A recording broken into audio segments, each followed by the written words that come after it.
Let's bring in Dr. Ibrahim Harvey and Mapaseka Muroa. Dr. Harvey, good afternoon and welcome this hour. I just want to start here with you. We interviewed Nomvula Mukonyane a short while ago. We asked these delays that we saw yesterday. I mean, it was a 7-hour delay from 8:30 to 4 o'clock. What is the cause here? I mean, are there issues, political or otherwise? And she says it's the new system of membership and how long it takes to verify that membership, plus technological issues. Do you buy that? No, I don't think I really. It's not very convincing, Dan. You know, you've got to take this question into perspective. It's not only what happened yesterday and the delays. You must remember, people have been busy trying to register from Thursday, I think. So we're into the third day of registration issues. And you'll see with the accreditation also related issues. I said yesterday, you know, and I think I could speak at length about this. I think these issues reflect negatively on the ANC. It's part of what I called yesterday the organizational malaise that the ANC has been stricken with for a number of years. You can see staff not being paid. And I think with the passing of Jesse Doherty, you know, and what had happened, Ace Magashule had been suspended. I think the head office and the administrative functioning of the ANC has been negatively affected. But I don't buy this at all, you know, and how the ANC, Pule Mabe, dealt with journalists yesterday in a very roughshod manner. They were posed legitimate questions, but that is often his style, you know. I think it does the ANC a big disservice. They were completely correct, those journalists, and it was really amazing the tangent he went on about the use of the word chaotic by one journalist, you know. Chaos really just means a disorder and confusion, which was very evident, you know. So it was really a sad reflection, also his understanding of basic English. Chaos is disorganization, and it was very evident, and the journalists were there, picked it up correctly, and they were completely correct, and the response of Pule Mabe and the ANC was just very unfortunate. To both you, Dr. Harvey, and you, Mapaseka, I'm just interested to know what you think in terms of the fact that at the moment the only province that has not fully registered is the Free State. The Free State is one of two provinces that didn't go to their own elective conference provincially. So there's infighting there already. A province that was united previously on the downfall of its former chairperson, Ace Magashule, today are not getting along. And now they are the ones who might hold up conference because credentials cannot be adopted until they've been registered. What are your thoughts around that? Are they fast becoming the ANC's other big problem? No, but this is long in the making, you know. Indeed, they're the only two provinces that have not held electoral conferences, you know, which is a serious problem. It doesn't prevent them participating in this national conferences, but it seriously undermines them and their preparation for participation in this conference. But I'm not surprised at all, because I think the Free State is even in a worse situation than the Western Cape is, you know, with the factionist divisions and tensions and really in some areas just plain incompetency, in particular the Free State, you know. So I'm not surprised, you know, but I'll tell you something about the Free State and the Western Cape. You cannot deliver an organizational report at all without focusing strongly on those two particular regions and the reasons why. I mean, you know, look how many months they had and they couldn't pull it off right to the end. I couldn't believe it, because they had ample opportunity, but it reflects the depth of the problems and the stubbornness with which they persisted, that all their attempts to hold this electoral conference before the national conference failed flatly. But you cannot, the organizational report of the ANC has to feature prominently what has been a disastrous situation in both the Free State and the Western Cape, if truth be told. And Mapaseka, your thoughts? I think, look, the African National Congress right now is organizationally challenged. just looking in Rutuli House, they don't have a Secretary General, a Deputy Secretary General. So that's part of the issue. You've got one man doing 3 jobs. It's one of the issues. And one might say, well, look, part of the reason why the same man is doing these 3 jobs is because it's actually politically beneficial for him. And it's actually one of the reasons why TG Paul Mashatile has been able to emerge as a candidate as deputy president. So they've got issues organizationally. I mean, you'll see how the PEC ran, throughout the country. It was challenging. So they've had those issues. But the Free State in particular, the factionalism there is really problematic. I think the African National Congress hasn't been able to thoroughly deal with the factionalism within the party, particularly from 2007. That's when they were supposed to nudge this issue. When it emerged on such a large scale, they were supposed to deal with it then, but they haven't been able to deal with it thoroughly. And so it's problematic for the political party, not just inwardly, but also outwardly, because these fraction, I mean, you remember that in 2007, there was that COPE breakaway as a result of the factionalism. The Musiwa Likotas didn't agree with the leadership that had emerged in Polokwane. So the African National Congress really needs to think and solve these issues within the party. Yeah, Mapaseka, I just want your thoughts, it's Dan here, about the significance of this conference, in line with what we're just discussing now, in terms of the level or the extent of the factionalization of the organization, the disunity. You can use other different words. How significant is this conference if we compare it, for example, to Polokwane that you mentioned, and before that to the one post-democracy or just ahead of democracy in Durban in 1991? Where would you situate this one in terms of the ANC today? Look, I think what's particularly interesting about the African National Congress is that it seems that the issue at play is the RET versus the other faction, right? So the issue seems to be policy or ideology, but is it really? Because when you think about it, Braden, the African National Congress, even through that RET run during the former President Jacob Zuma, can we say, honestly, that they've implemented those radical economic transformation policies? So at the core of it, it's not really an issue of policy. It's rather an issue of leadership. It's them fighting over leadership. So I would slot it at the middle.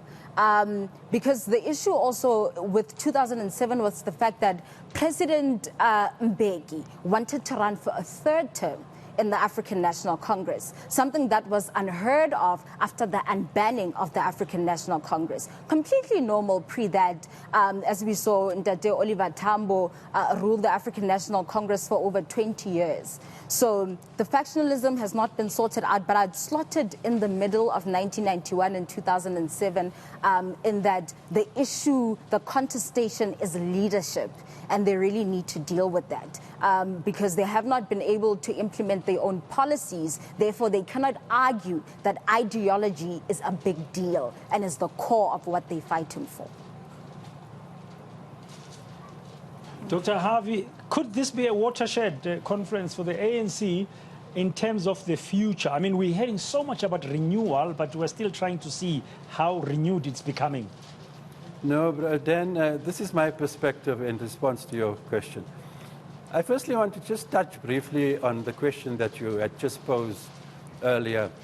There is a fundamental difference, it must be stated, to the Polokwane conference dynamics. And it pivoted around the fact of a kind of revenge of the ANC rank and file against what they considered was an unfair dismissal of Zuma in June 2005. If you follow June 2005 right up until Polokwane December, it was a response. They were angry the way Mbeki fired Zuma, and you see Zwelinzima Vavi, everybody comes up, and it's a crescendo, momentum builds up, and it culminates in Zuma's victory at Polokwane. We then didn't have the socio-economic crisis that we have today. It's very different in many respects, Polokwane and today. But I'll tell you, really, The ANC is messing up. I thought this conference, you know, if you look at it, I really thought that it could perhaps signify a major turnaround, you know, and I think those hopes have been dashed already. Just look what happened to Ramaphosa's political report speech last night. It has never happened before at any ANC conference. A president, sitting president, being booed. I mean, they had to call security. I mean, it is unprecedented. And primarily coming from the disgruntled KZN, and you can see Zuma, I think disrespectfully, to be honest with you, arriving during the delivery of Ramaphosa's speech, really, and I think it's deliberate, you know. I never took kindly to what they did there. But you can see, and when Zuma arrived, the crescendo grew worse. And it's totally unacceptable. What they did to Ramaphosa, you can say whatever you want to about Phala and so on, but he never deserved that. And all his appeals, you know, for quietude, so he can deliver his speech. Do you think it was deliberate? Sorry, Dr. Harvey. Do you think Zuma's entry 5 minutes into the speech of Ramaphosa yesterday was a deliberately planned move? No, it's absolutely. It's a kind of public relations, you know, attempt to throw off and disorientate, you know. I mean, you can imagine if you're arriving while the president is delivering his political report, come on. And you can see how the crowd responded and everything, you know. It's quite deliberate. And I mean, Zuma's been a president before. He knows these things and, you know, he's a creature of the ANC for so long. I think it's deliberate, but it's terrible. What they did, it reflects very negatively on the ANC. And the central contradiction, let me tell you, about how they treated Ramaphosa, it kicks in the butt this whole notion of renewal. Because the ANC should have used this conference to firstly, which has never done then, there's no document that clarifies, you know, what a renewal amounts to. You know, what exactly. Till now today, I've not seen any document. Yeah. But nevertheless, it's really, they started late, they booed Ramaphosa. Yesterday was not a good day for the ANC, and certainly not a kick in the butt of any notion of renewal, you know. It definitely wasn't, and it looks to me, and I don't know about you, Braden, and as well as you, Dr. Harvey, and you, Mapaseka, it looks like the support for Zuma is dwindling. All the people who usually would be sympathetic towards him, like Nomvula Mokonyane today, who spoke to us in studio, she made it clear that that was disrespectful towards the current president of the ANC. But I want to talk about one of the aspects that the president spoke about yesterday, and that is, of course, unity with the tripartite alliance, to make sure that they are also unified. And I realize that Zingiswa Losi, the president of COSATU, has made it to the list of possible NEC members in the next leadership. She's been nominated, rather, on that list. And I wonder what your thoughts are, the both of you in studio, starting with you, Mapaseka, because we've already heard, for instance, from the SACP numerous times now, its current General Secretary, Solima Paila, saying they are prepared to stand on their own for elections. They are prepared, but will they really, is the question, because the alliance has been beneficial, particularly for the SACP. I mean, when you think of members of not just members of parliament, but also members of cabinet, the likes of Dr. Bladen Zamande, you know, David Masondo, etc. The SACP has been, you know, benefiting from the African National Congress in that sense. And of course, it's an alliance and they benefit from each other. But I think, you know, one of the questions that the SACP then has to answer is that, have they truly held the African National Congress #1 to account, but also in their time as cabinet ministers, particularly, for instance, Dr. Bladen Zamande as Minister of Higher Education, can he thoroughly say that he's implemented those particular ANC policies that are aligned with the SACP? So the alliance partners can't absolve themselves and just say, hey, this is an ANC problem in terms of governance. The fact that, they've had a lot of issues. There's been a lot of corruption. There's been a lot of incompetence. They also need to take responsibility in the fact that, as communists, they haven't been able to actually implement those communist policies, which is sad because I'll remember during Fees Must Fall, Dr. Bladen Zamande actually laughing at students and saying, someone has to pay for this free education. It's actually not free. It has to come from somewhere. So it's interesting that a communist would actually utter those words when he's actually supposed to be ensuring and holding accountable his alliance partners and ensuring that indeed they do implement those policies. So I don't see a breakaway, particularly of the SACP anytime soon. I think the alliance will continue, particularly because as much as we've been saying as political analysts, as election analysts, that, the African National Congress might be relegated under 50% in 2024. But when you actually look at the numbers, since 2009, the African National Congress has actually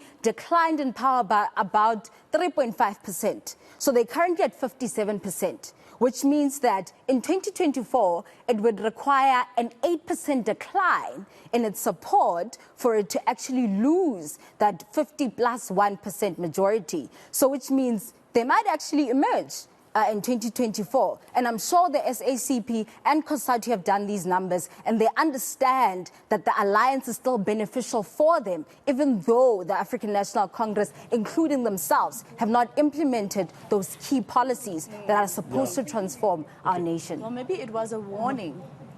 Yeah, maybe. Mapaseka, sorry, Masiho, we don't have much time left, and there's one particular question I really want to put to you, Dr. Harvey, in the last minute or so we have, in terms of the way forward. Masiho and I shared our opinions earlier this morning about the much anticipated Integrity Commission's report this afternoon, which will focus on the Phala matter and on the Digital Vibes matter, which affect directly the two front runners or the current two candidates nominated for the presidency of the ANC, the incumbent, Matamela Ramaphosa, and the former Health Minister, Dr. Zweli Mkhize. The Integrity Commission must be riding on a tightrope here, because it's going to be very interesting to see what they conclude or recommend to this conference. Dr. Harvey? Yes. Okay, Dan, well, at another moment, I'd like to respond to what was said earlier. It's important, but I'll focus on an attempt to respond to your question. No, certainly, the digital vibes thing is important, but I'll tell you, I think the Integrity Commission deliberately stalled and did not present their report on Phala. And you'll see partly why, Dan, there was a leak. The newspapers report that there was a leak of a report that the Integrity Commission had completed on Phala, and it was a bit negative and critical of Ramaphosa. I think a lot of tension built up, and they didn't know how to handle it, and so they passed it over to the National Conference. I think this is exactly what has happened there. It would be very interesting to see what comes finally out of the Integrity Commission, and whether they will, for the first time, if you understand the definition of integrity, this Integrity Commission has not conducted himself with, integrity at all in so many respects, and with the most burning issue that has ever confronted them is the Phala scandal, much more even than digital vibes. So I would like to see... Dr. Harvey, Yeah, I'd like to see we're just running out of time, mindful.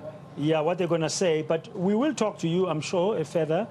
We will unpack your response or your view around the tripartite alliance, yes, the question please. that Masiho asked. Unfortunately, unfortunately for now, we've got some urgent tasks to pay. We have to pay some rent. And I think for me, with that tripartite alliance question, Dr. Harvey will answer, of course. Maybe it was a warning when COSATU workers wouldn't let the ANC chairperson deliver his message of support back in September. So maybe that was a warning that the support that they've been enjoying thus far is coming to an end. But let's take you to a short ad break. Of course, Radan and I are back with you from the top of 3 o'clock. Stay with us.